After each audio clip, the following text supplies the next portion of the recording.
કઈ પરિસ્થિતિથી તમે આ રતનપર ગામની જ વાત કરો ને, જોરાવરનગર, દૂધરેજ, 80 ફૂટનો રોડ. હાલાજી તારા હાથ વખાણું કે પછી તારા પગલા વખાણું, એમ દૂધરેજ વખાણું કે પછી 80 ફૂટ વખાણું કે ભાજપ વાળાના સભા વખાણું? આમાં હું વખાણું છે? કઈ વખાણે જેવું કે પેજ પ્રમુખ તારા પેજ વખાણું?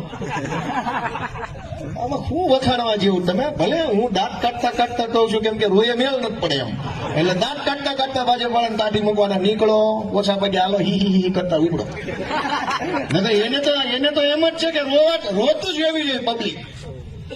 અમે તો તમને હસાવા વાળા માણસ છીએ, અમે તમને ખુશ રાખવા વાળા તમારા સંતાનો છીએ. આ વિસાવદરની ચૂંટણી પછી આખું ગુજરાત મોજમાં છે કે નહીં? કયો આ કે ના? મોજમાં. એ રોવડાવા વાળા છે, અમે હસાવા વાળા છીએ. એ અંગ્રેજોના વારસદારો છે, અમે તમારા પોતાના વારસદારો છે. તમારા દીકરા અમે છીએ, એ અંગ્રેજોના દીકરા છે. આ લડાઈ બેયની હામ હામે આમ હાલે છે. તમારા દીકરા બાથે છે ને હાલી બાજુ અંગ્રેજોના સંતાનો આવ્યા છે સીધી લીટીના.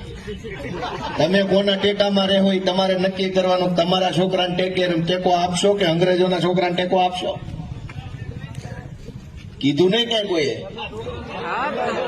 દોસ્તો, હું તો તમને મારે કહેવું ઘણું છે, પણ પછી મને એમ થાય કે કેટલું કેવું, હાલો ને કેટલું કેવું. હું હાવ નાનો છું ઉંમરમાં, અનુભવમાં, રાજનીતિમાં, સમજણમાં, બુદ્ધિમાં, બધે નાનો. કેવું હું? તમે તો જમાનાના ખાધેલ માણસો છો.